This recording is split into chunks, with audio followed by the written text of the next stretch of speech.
On July 8, 2014, Israel launched Operation Protective Edge, an aerial operation in the Gaza Strip in response to rockets fired by Hamas. On July 17th, the ground operation started in order to destroy the tunnels. This is the fourth military intervention in the Gaza Strip in 8 years after summer rains, cast lead, and pillar of defense. To understand the origins of these repeated conflicts, one must first visualize Gaza. Gaza is a narrow strip of land which is 4 to 7 miles wide and 25 miles long, that is 3 times the surface of Paris. To the west of Gaza, the Mediterranean Sea, to the south, Egypt, and to the east and the north, Israel. 1.8 million people live there, which makes Gaza one of the densest territories in the world with more than 11,000 inhabitants by square mile. This population lives in 5 districts, among which Gaza City is the nerve center. 2/3 of Gazans have a refugee status, and a lot of them live in the 8 camps created by the UN since 1948. Gaza is not a state, but one of the 2 regions that make up the Palestinian territories with the West Bank. After being occupied by the Israeli army following the Six-Day War in 1967, these lands have been managed by the Palestinian Authority since the Oslo Accords. 3 administrative divisions were then created: Area A under Palestinian control, Area B under civilian Palestinian control but whose security is jointly enforced with Israel, and Area C under Israeli control, which includes the Jewish settlements. At the time, the Palestinian Authority was in control of the big cities in the West Bank and 2/3 of the Gaza Strip. Then, in 2005, with the dismantling of the 21 Jewish settlements in Gaza and the Israeli military disengagement, the whole of Gaza went under the Palestinian Authority, except for its air and maritime space. That's when Hamas comes into play. In 2006, this Islamist movement, close to the Egyptian Muslim Brotherhood, won the legislative elections. It prevailed over Fatah, Yasser Arafat's political party, which traditionally represents Palestinian demands. But the polls' results were not recognized by a part of the international community. Why?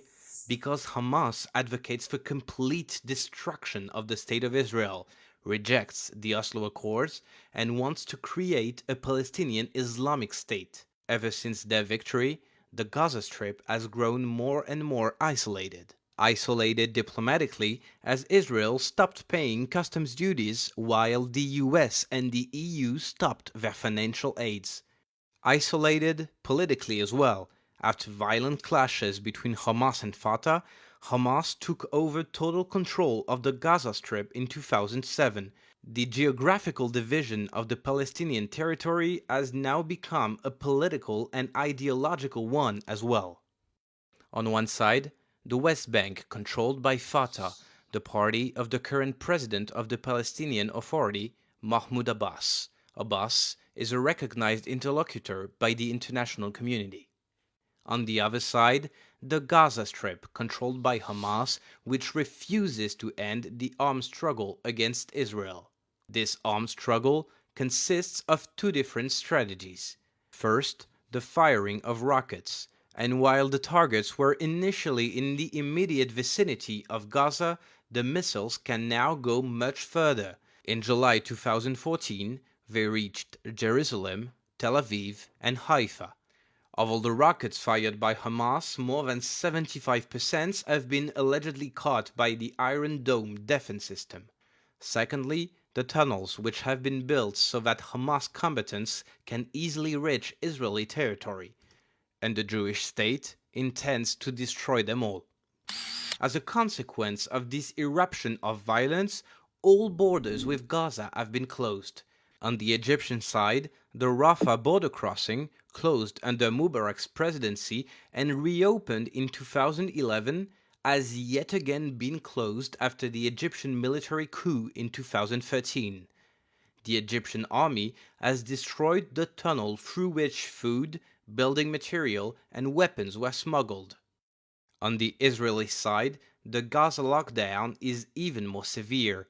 On the border, a security barrier along with buffer zones were put in place. Gazans cannot access the buffer zones, even though that's where a lot of fertile agricultural lands are located. Every other border crossing has been closed with the exception of Kerem Shalom for merchandise and Erez for people. Only international organization and medical emergencies personnel can go through them. As for the Gaza International Airport, destroyed in 2011, it has never been rebuilt. Access to borders by boat is also forbidden to Gazans. The fishing area of 20 nautical miles set up by the Oslo Accords has been repeatedly reduced by Israel to 6 or even to 3 miles when tensions were at their highest, even though fish can mostly be found beyond 8 miles according to the UN. The end of this limit has been a major demand of Hamas in the current conflict, as fishing is one of the main sources of income. The isolation of Gaza has made social and economical inequalities grow even higher. The GDP per capita is twice lower than in the West Bank, while the unemployment rate skyrocketed. Stuck in between Israeli bombing and Hamas's refusal to compromise, the Gazan population is imprisoned in the narrow strip.